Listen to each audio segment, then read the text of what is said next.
திருமாவளவன் செய்தியாளர் சந்திப்பில் பேசிய முக்கியமான கருத்தை நம்ம பார்த்தோம். இது தொடர்பாக பேசுவதற்காக மூத்த பத்திரிகையாளர் திரு பிரியன் இணைப்பில் இணைந்திருக்கிறாரு. அவரிடம் பேசலாம். சார் வணக்கம். சார், இப்போ திருமாவளவன் பேசியதை நீங்கள் கேட்டிருப்பீங்கன்னு நினைக்கிறேன். அவர் சொல்லக்கூடிய கருத்து என்னன்னா, விஜய் தான் A1 அக்யூஸ்ட் அப்படின்னா அவர் மேலே ஏன் இன்னும் வழக்கு பதிவு பண்ணலை, அவரை ஏன் கைது செய்யலை, கட்சியின் பொதுச் செயலாளராக இருக்கக்கூடிய ஆனந்துக்கு ஒரு நீதி, விஜய்க்கு ஒரு நீதியா, இப்படியெல்லாம் பார்க்கும்பொழுது திமுகவும் தாவேக்காவும் அண்டர் கிரவுண்ட் எதுவும் டீலிங் இருக்கா, இப்படிலாம் கேள்வி எழுப்பலாமான்னு பத்திரிகையாளர் மத்தியில் பேசியிருக்கிறாரு. இதை எப்படி சார் பார்க்கலாம்? திரும்ப கேட்கறது முற்றிலும் சரியான ஒரு விஷயம். அதாவது அந்த கட்சியுடைய பொதுச் செயலாளர், இணை பொதுச் செயலாளர், இவங்க மேலெல்லாம் வழக்கு பதிவு, மாவட்ட செயலாளர்லாம் கைது பண்ணியிருக்காங்க, வழக்கு பதிவு பண்ணியிருக்காங்க. அந்த கட்சியோட தலைவர் விஜய் அவரோட அவர் முன்னாடி தான் அந்த கூட்டத்தில் தள்ளுமுள் நடந்து மயக்கமடைஞ்சு இறந்து போனாங்க.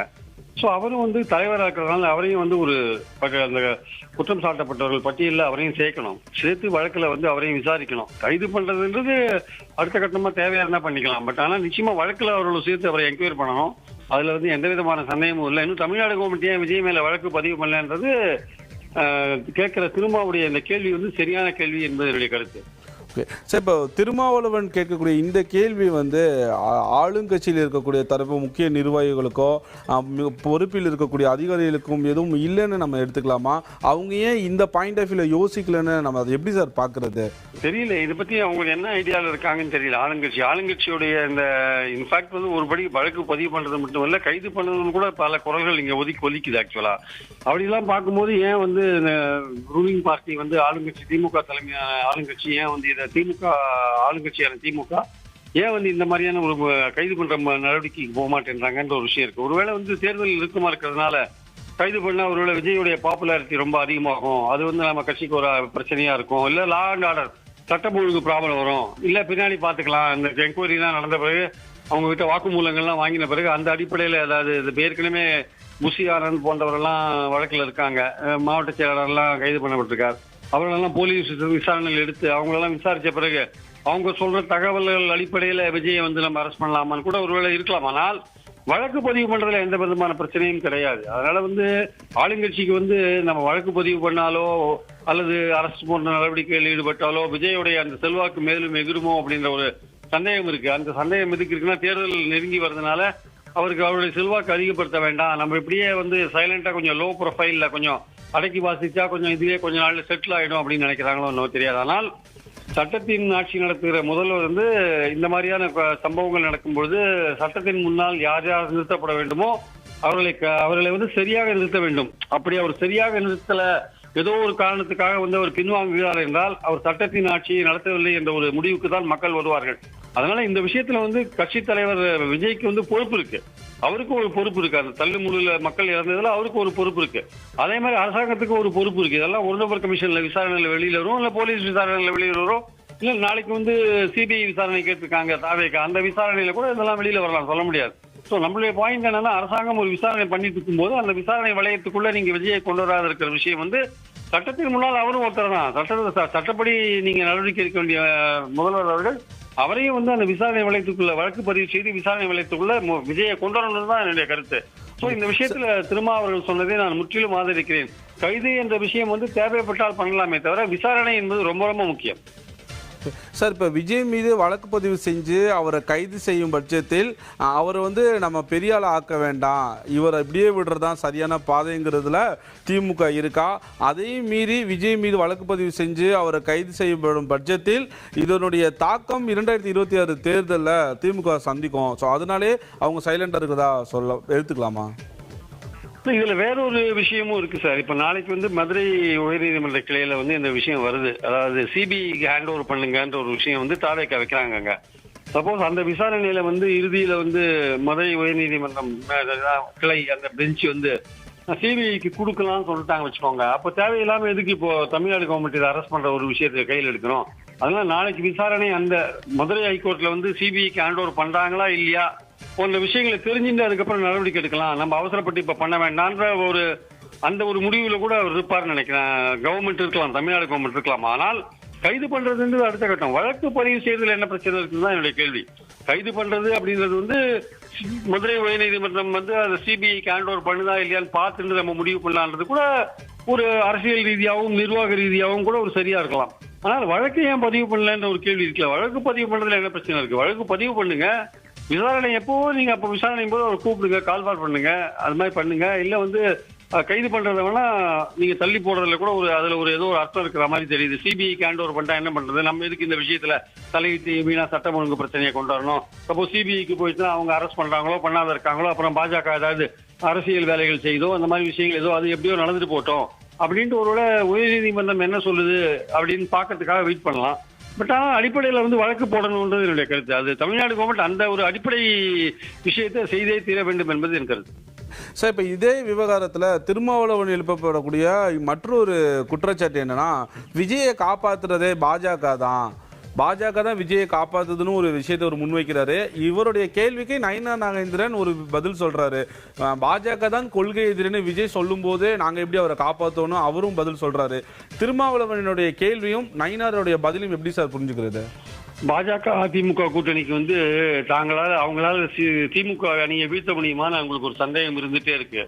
விஜய் ஒரு தனி அணி அமைச்சிட்டாருன்னா என்ன பண்றது? ஓட்டை பிரிப்பாரு, நம்மளால திமுக வீழ்த்த முடியாதுன்னு நினைக்கிறாங்க. அதனால அவங்க ரெண்டு பேரும் அந்த இரண்டு கட்சிகளும் என்ன நினைக்குதுன்னா, எப்படியாவது விஜயை தன் வளையத்துக்குள்ள இழுக்க முடியுமான்னு ஒரு சின்ன சின்ன ஆசைகள்ல வந்து அவங்க பல தூண்டில்கள் போடுறத நம்ம பாக்குறோம். நம்ம இந்த நெருக்கடியை பயன்படுத்தி கொண்டு விஜயை வந்து இழுக்க முடியுமான்னு ஒரு விஷயத்தை, அதாவது கவர்மெண்ட் மேல ஓவரா விமர்சனம் வைக்கிறது மூலமாக விஜய்க்கு ஆதரவு தெரிவிக்கிற மாதிரியான ஒரு தோற்றத்தை வந்து அதிமுகவும் பாஜகவும் உண்டாக்குறாங்க. இன்னொரு விஷயம் என்னன்னா, அங்கிருந்து எம்பிக்கள் கூட்டு வர்றது, அது விஜய்க்கு ஆதரவா பேசுற மாதிரி சொல்றது, கவர்மெண்ட்டை கிரிட்டிசைஸ் பண்றது, இந்த மாதிரி விஷயங்களையும் அவங்க பண்றதை நம்ம பாக்குறோம். நம்ம ஆனால் அடிப்படையான விஷயம் என்னன்னா, சிபிஐ என்கொயரிக்கு ஹேண்ட் ஓவர் பண்ணிட்டாங்க வச்சுக்கோங்க, அப்பதான் வந்து உண்மையான பாஜகவுடைய விளையாட்டு அப்பதான் ஆரம்பிக்கும்.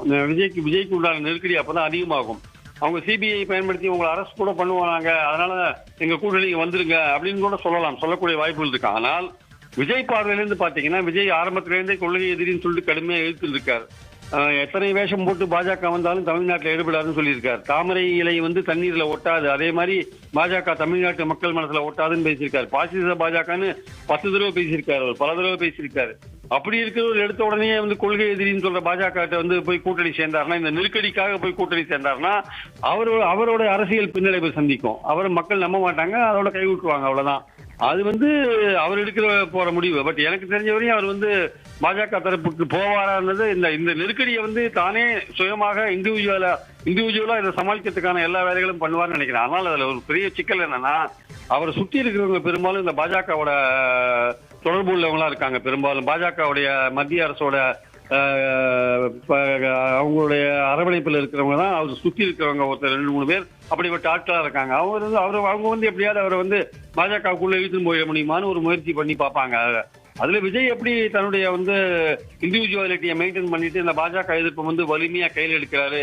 அது சிபிஐ என்கொயரி வந்தாலும் சரி, தமிழ்நாடு கவர்மெண்ட் என்கொயரி வந்தாலும் சரி, எதா இருந்தாலும் நான் வந்து சமாளிப்பேன், என்னை வந்து இந்த அரசு இது போன்ற விஷயங்கள் மூலமா பயமுறுத்த முடியாது, நான் கொள்கை எதிரின்னு சொல்றதுதான் உறுதியா இருக்காரா, இல்ல இந்த நெருக்கடிக்காக வந்து ஒரு சமரசத்தை வந்து ஏற்படுத்தி கொண்டு தேர்தல் நேரத்துல வந்து பாஜக அணியில போறாரான்னு பொறுத்து இருந்தான் பார்க்கணும். அவர் பாஜக அணியில போனாருன்னா பாஜக அதிமுக நம்ம தாவேகா கூட்டணின்றது கொஞ்சம் ஸ்ட்ராங்கா இருக்கும். அது வந்து பிஜேபி ஆன்டி பிஜேபின்ற ஒரு போலரைசேஷன் தமிழ்நாட்டில் உண்டாக்கும். அதனால வந்து பொறுத்திருந்து தான் பார்க்கணும். ஆனால் வந்து விஜய் வந்து பாஜக அணிக்கு போறதுக்கான வாய்ப்புகள் எனக்கு தெரிஞ்சு இன்னைக்கு பார்க்கும்பொழுது ரொம்ப ரொம்ப குறைவா இருக்கிறத பார்க்கிறேன். எந்த விதமான நெருக்கடி வந்தாலுமே விஜய் தானாகவே சமாளிப்பார் என்பது என் கருத்து. அப்படி அவர் சமாளிச்சாருன்னா அவருக்கு இன்னும் செல்வாக்கு கூடுவதற்கான வாய்ப்பு இருக்கிறது. பாஜகவோட சமரசத்துக்கு போனார் என்றால் அவரது செல்வாக்கு குறைவதற்கான வாய்ப்பு இருக்கிறது. சார், இப்போ நீங்க பேசும்போது ஒரு விஷயத்தை குறிப்பிடுறீங்க, இந்த விவகாரம் முழுமையா சிபிஐக்கு போனதுக்கு அப்புறம் தான் பாஜகவோட விளையாட்டை பார்க்கலாம் நீங்க சொல்றீங்க. ஆனா பலரும் என்ன சொல்றாங்க அப்படின்னா, ஹேமமாலினி குழு கரூருக்கு வந்ததுக்கு அப்புறமே பாஜகவோட விளையாட்ட ஆரம்பிச்சிருக்கு. அவங்களுடைய அறிக்கையில சொல்லக்கூடிய விஷயம் எல்லாமே திமுகக்கு எதிராகவும் விஜய்க்கு ஆதரவாகவே இருக்கு. ஒருவேளை இவங்க விஜய்க்கு ஆதரவாக பேசி 2026 தேர்தலுக்கு விஜய் நம்ம மக்கள் இழுக்கிறதுக்கான ஒரு விஷயத்த ஒரு வலையை தான் வீசிருக்கிறதா சொல்றாங்களே, இதுல உங்களுடைய பார்வை எப்படி சார் இருக்கு? இல்ல இந்த மாதிரி எல்லாம் வலை வீசிலாம் விஜய் வந்துட மாட்டார். அவருக்கு உண்மையிலேயே ஏதாவது நீங்க மிரட்டல் த்ரெட்டனிங் ஏதாவது கொடுத்தாதான் வருவார். அது எப்போ த்ரெட்டனிங் கொடுக்க முடியும்? அவருக்கு சிபிஐ உள்ள வரும்போது தான் அவங்களை அரெஸ்ட் பண்ணுவோன்ற மாதிரி த்ரெட்டனிங் கொடுக்க முடியும். இல்ல வேறு வகையில அவர் இன்கம் டாக்ஸ் போன்ற விஷயங்கள்லாம் அவருக்கு இருக்கு, பல விஷயங்கள் இருக்கு. தற்சமயத்துக்கு வந்து அதாவது அவங்க பாஜகவுடைய பார்வை எப்படி இருக்குன்னா, எடுத்த உடனே ஒரு இதை சந்திக்காம ஒரு மிரட்டல் மூலமாக காரியத்தை சாதிக்காமல் ஓரளவுக்கு அவருக்கு ஆதரவு தெரிவிக்கிற மாதிரியான ஒரு விஷயங்களை கையில் எடுத்து அதன் மூலமாக அவரை வந்து இழுக்க முடியுமான்னு ட்ரை பண்ணுவாங்க. அது அந்த மிரட்டல் போன்ற விஷயங்கள்லாம் வந்து அது ஒரு கடைசி கட்டமாக தான் அமையும். அதனால வந்து இந்த எம்பிக்கள் குழு வந்து விஜய்க்கு ஆதரவா சொன்னதெல்லாம் வந்து அது வந்து முதல் எடுத்த உடனே அந்த மாதிரி தான் அணுக முடியும். எடுத்த உடனே மிரட்டல் அணுக முடியாது. அதனால எடுத்த உடனே ஒரு சாஃப்டான ஒரு அப்ரோச்சில் போறாங்க. அது சரியா வரலாம். பின்னாடி வந்து இந்த சிபிஐ என்கொயரி போன்றவை வந்ததுன்னா அப்போ ஒரு மிரட்டல் போன்ற விஷயங்கள்ல ஈடுபடுறதுக்கான வாய்ப்புகள் இருக்கு. அது இப்போ சொல்ல முடியாது. அந்த சிபிஐ என்கொயரி சப்போஸ் உயர்நீதிமன்றம் ஆர்டர் பண்ணாதான் அதுக்கப்புறம் தான் சொல்ல முடியும். ஸோ தற்சமயத்துக்கு அவங்களுக்கு ஒரு இன்டென்ஷன் இருக்கு, இப்படியாவது விஜய் இழுக்கலாமான்னு. அதோட விளைவு தான் இந்த எம்பிக்கள் குழு பேசுறது, பாஜக சில பேர் பேசுறதெல்லாம் அதோட விளைவு தான் ஆக்சுவலாக. சார், இன்றைய காலகட்டத்தில் விஜய்க்கு ஆதரவு தெரிவிக்கும் வகையில் திமுகவுக்கு எதிராக இருக்கக்கூடிய கட்சின்னு பார்த்தா அந்த என்டிஏ கூட்டணியில் இருக்கக்கூடிய பாஜகவும் அதிமுகவும் தான் இருக்கு. இவங்க ரெண்டு பேருமே தான் விஜய் அப்படி பண்ணியிருந்திருக்கலாம், இப்படி பண்ணியிருந்திருக்கலாம், இதையெல்லாம் தாண்டி கவர்மெண்ட் இந்த விஷயம் பண்ணாது தான் இது மிகப்பெரிய துயரத்துக்கு ஆளானதுக்கு மிக முக்கிய கரும்புலியாக மாறினதே இந்த விஷயம் தான் குறிப்பிட்டு சொல்றாங்க. ஸோ இவங்க விஜய்க்கு அட்வைஸ் பண்றது மூலமாகவும் அவருக்கு ஆதரவா பேசுறதே நம்ம இவங்க கூட்டணிக்கு இழுக்கிறதாவே பார்க்கலாமா சார்? அந்த நோக்கத்துல தான் பேசுறாங்க. விஜய்க்கு ஆதரவா பேசுறாங்கன்றதை விட கவர்மெண்ட்டை குறை சொல்றாங்கன்றது தான் முக்கியம். இங்க கவர்மெண்ட்டை குறை சொல்றது இயல்பா விஜய்க்கு ஆதரவான ஒரு பேச்சா மாறுறதை பாக்குறோம். நம்ம ஏற்கனவே அவங்களுக்கு வந்து அவங்க அந்த கூட்டணி வந்து திமுக வெற்றி பெற முடியாதுன்னு நினைக்கிறாங்க. பாஜக திமுக கூட்டணி மட்டுமே. ஏன்னா விஜய் தனியா இருந்தாலும் ஓட்டை பிரிச்சு அவர் தோற்றுருவாங்கன்னு நினைக்கிறாங்க. அதிமுக ஓட்டெல்லாம் பெரும்பாலும் பிரிப்பார் அவரு, திமுக எதிர்ப்பு ஓட்டு. ஸோ அதனால அவர் எப்படியாவது தங்கள் கூட்டணி கலைக்க முடியுமான்னு பாக்குறாங்க. ஆனா அவர் எடுக்கும்போது பெரியார வழிகாட்டியா கொண்டுள்ள பாஜக சாவேக்கா, கொள்கை எதிரி பாஜக என்று சொல்ற சாவேக்கா இந்த ஒரு நெருக்கடிக்காக வந்து பாஜக அணியில போய் சேர்ந்தாங்கன்னா அது கண்டிப்பாக வந்து அவங்களுக்கு ஒரு பின்னடைவை கொடுக்கும். அதுல சந்தேகங்கள். அதுக்கு பதிலா எப்படிப்பட்ட இடர்கள் வந்தாலும் சரி, இது மத்திய அரசா இருந்தாலும் சரி, மாநில அரசா இருந்தாலும் சரி, நான் எதையும் சமாளிப்பேன், நான் தனியாக ஒரு கண்டெஸ்ட் பண்ணுவேன், நான் எதை பத்தியும் கவலைப்பட மாட்டேன் அப்படின்னு அவர் போனார்னா அது அவருக்கு இன்னும் செல்வாக்க வளர்க்கும். ஆனா அவரை சுத்தி இருக்கிறவங்க பெரும்பாலும் பாஜகவோட ஆட்களா இருக்கிறதுனால அவர் எப்படிப்பட்ட முடிவு எடுப்பார் தெரியாது. தனிப்பட்ட முறையில் அவர் முடிவு எடுத்தார்னா கண்டிப்பாக பாஜக பக்கம் போக மாட்டார் என்பது என் கருத்து.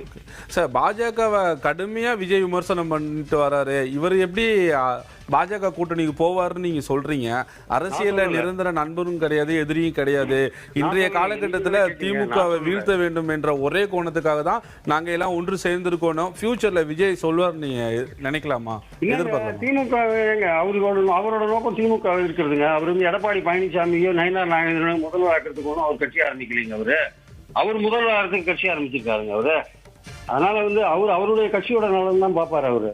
அதனால அவர் வந்து தான் கட்சி எப்படி இருந்து வின் பண்ண வைக்கிறது, தன்னோட செல்வாக்கு என்னன்னு பாக்குறது, தன் செல்வாக்கு எப்படி உயர்த்துறது, இந்த மாதிரி விஷயங்கள் தான் பார்ப்பாரு. இந்த நெருக்கடிக்காக வந்து ஒரு சமரசம் வந்து ஏற்படுத்தினாருன்னா அவர் தான் பின்னாடி சந்திப்பாரு. நீங்க எடுத்த உடனே உங்க கொள்கை தெளிவு இல்லாம நீங்க இருந்தீங்கன்னா மக்கள் எப்படி உங்களை நம்புவாங்க? ஏற்கனவே இந்த கரூர் சம்பவம் வந்து உங்களுக்கு ஒரு பின்னடைவை கொண்டாந்துருக்கு. நீங்க இன்னும் கொள்கை தெளிவு இல்லாம பாஜக நீங்க போனீங்கன்னா எப்படி உங்களுக்கு எடுத்த உடனே நீங்க மைனாரிட்டி ஓட்டு 12% இழக்கிறீங்க. நீங்க அதுக்கப்புறம் வந்து நீங்க தலித்துகள் ஓட்டு இழப்பீங்க, பட்டியலின மக்கள் ஓட்டு இழப்பீங்க, பல விஷயங்கள் அதுல இருக்குங்க. சாதாரண விஷயம் கிடையாது. அதனால விஜய்க்கு வந்து இதெல்லாம் யாராவது சொல்லுவாங்கன்னு நினைக்கிறேன். விஜயை சுத்தி இருக்கிறவங்க துரதிருஷ்டவசமா பாஜக ஆட்களா இருக்காங்க. சார், இப்போ நீங்க சொல்ற மாதிரி இவர் சொன்ன கொள்கை வேற, மக்கள் எப்படி நம்புவாங்க, தொண்டர்கள் எப்படி நம்புவாங்க, நம்ம மாத்தி மாத்தி பேசுறோம்னா விஜய் இப்படி சொல்ல மாட்டா நீங்க சொல்றீங்க. ஆனா இன்னைக்கு காலகட்டத்தில் விஜய் தனித்து விடப்பட்டிருக்காரு, அவருக்கு ஆதரவா யாருமே இல்லையே, என்ன நான் காப்பாத்திக்கிறதுக்காக நான் இந்த மாதிரியான விஷயத்த கூட அவர் எடுக்கலாங்கிறதுல அவர் யோசிக்காம இருப்பாரா? ஏங்க அவருக்கு வந்து அவரை பொறுத்த மட்டும் அவர் யாரை நம்பிங்க கட்சி ஆரம்பிச்சாரு? அவரை நம்பிதாங்க கட்சி ஆரம்பிச்சாரு. 10 பேர் வருவாங்க கட்சி ஆரம்பிச்சாரு. அவரோட ரசிகர்கள் வந்து ஒரு கட்சி ஆரம்பிச்சாரு. அவருக்கு ஒரு பெருங்கூட்டம் கூடுதுன்னு நம்ம கடந்த காலத்துல பார்த்தோம். நம்ம சமீப காலங்கள்லாம் பார்த்துட்டு இருக்கோம் நம்ம. அதனால அவர் வந்து யாரை நம்பியும் கட்சி ஆரம்பிக்கலீங்க. யார் வந்தாலும் வரலாம், நான் அதிகாரத்துல பங்கு தரேன்னு சொல்லாரு தவிர அவர் வந்து இந்த கட்சிக்காரன் நம்மளை ஆதரிப்பான், அந்த கட்சிக்காரன் ஆதரிப்பான் அவர் வந்தாரு. அப்படிலாம் வரலையே. இன்ஃபேக்ட் இதே மாதிரியே போச்சுன்னா அவர் அதிமுகவையும் கடுமையாக அட்டாக் பண்ணுவார். அவர் தனியா இருந்தாருன்னா தேர்தல் காலத்துல திமுக எப்படி அட்டாக் பண்றாரோ அதே மாதிரி அதிமுக அட்டாக் பண்ணுவார். ஏன்னா அப்பதான் அந்த கட்சிக்கு போற ஓட்டு எடுக்க முடியும்ட்டு. அதனால அவரை பொறுத்த மட்டும் அவர் தான் திமுகவுக்கு எதிரியாக தன்னை கருதுறாரு. அதே மாதிரி அவர் தான் முதல்வர் கேண்டிடேட்டா நினைச்சிட்டு இருக்காரு. ஸோ அந்த அடிப்படையில் அரசியல் அமைக்கிறாரு. இல்லைங்க இதெல்லாம் வேண்டாம், இந்த கரூர் நெருக்கடி காரணமா நம்ம ஏதாவது சமரசம் பண்ணிக்கலாம் அப்படின்னா அது அவருக்கு ஒரு பின்னடைவை கொடுக்கும். இல்ல நம்ம இதையும் சமாளிச்சு பாத்துக்கலாம், அது எந்த கவர்மெண்டா இருந்தாலும் பாத்துக்கலாம், சிபிஐ இருந்தாலும் பாத்துக்கலாம், ஸ்டேட் போலீஸா இருந்தாலும் பாத்துக்கலாம்னு போனார்னா அப்ப அவர் இண்டிவிஜுவாலிட்டியில வந்து அவர் ரசிகர்கள் ஒரு பின்னாடி இன்டாக்டா இருப்பாங்க. அவர் வந்து எடுத்து அரசியல் பண்ணாருன்னா அது அவருக்கு பேரை வாங்கி கொடுக்கும் ஆக்சுவலா. ஓகே சார், இறுதியா ஒரே ஒரு கேள்வி. இப்போ திருமாவளவனுடைய இன்றைய பத்திரிகையாளர் சந்திப்பில் பேசினது தொடர்பாக இது மூலம் திமுக கூட்டணியில் எதுவும் சலசலப்பு ஏற்பட வாய்ப்பு இருக்குமா? இதை டிஎம்கே எப்படி சார் ஹேண்டில் பண்ணுவாங்க? திமுக கூட்டணியில் இருக்கிற கட்சிகளுக்கு ஏற்கனவே பல விதமான கருத்து வேறுபாடுகள்லாம் இருக்கு. ஆனா வந்து எலெக்ஷன் கூட்டணின்னு வரும்போது அந்த கட்சிகள்லாம் கோரஸா சொல்ற ஒரே விஷயம் என்னன்னா, திமுக தலைமையில் தான் எங்க கூட்டணி இருக்கும், நாங்க அதோட தான் இருப்போம், திமுக தான் வின் பண்ணணும்னு அப்படிதான் சொல்றாங்க. கடைசியில் முடிக்கும் போது அப்படிதான் முடிக்கிறாங்க. அதனால இதனாலலாம் வந்து கூட்டணிக்கெல்லாம் ஒன்றும் பிரச்சனை வராது, வரதுக்கு சான்ஸ் இல்லை. கூட்டணிக்கு உண்மையிலேயே பிரச்சனை வரணும்னா பேச்சுவார்த்தை தேர்தல் நெருக்கத்துல இடங்கள் பிரச்சனையில ஏதாவது வந்தாதான் உண்டு, மற்றபடி வேற வரத்துக்கான வாய்ப்புகள் எதுவும் இல்லை. சார் நிச்சயமாக சார், ரொம்ப பிஸியான நேரத்தில் எங்களுக்காக நிறைய விஷயங்களை பகிர்ந்து கொண்டு மிக்க நன்றி. நன்றி, தேங்க்யூ. தற்பொழுது மூத்த பத்திரிகையாளர் பிரியன் தெரிவித்திருந்த கருத்துக்களை தான் நம்ம பார்த்தோம். இன்றைய தினம் திருமாவளவன் திருச்சியில் பத்திரிகையாளர் சந்திப்பின் போது அவர் பல்வேறு விதமான கருத்துக்களை முன்வைத்து பேசியிருந்தார். இவர் பேசியதற்கு திமுகவில் இருந்து என்ன மாதிரியான பதில்கள் வரப்போகின்றது, கரூர் துயரத்தின் அடுத்த கட்ட நகர்வு என்ன மாதிரியாக அமைய போகின்றது என்பதையெல்லாம் நாம் பொறுத்திருந்து தான் பார்க்க வேண்டும். மேலும் அண்மை செய்திகளுக்கு புதிய தலைமுறை டிஜிட்டலுடன் தொடர்ந்து இணைந்திருங்கள்.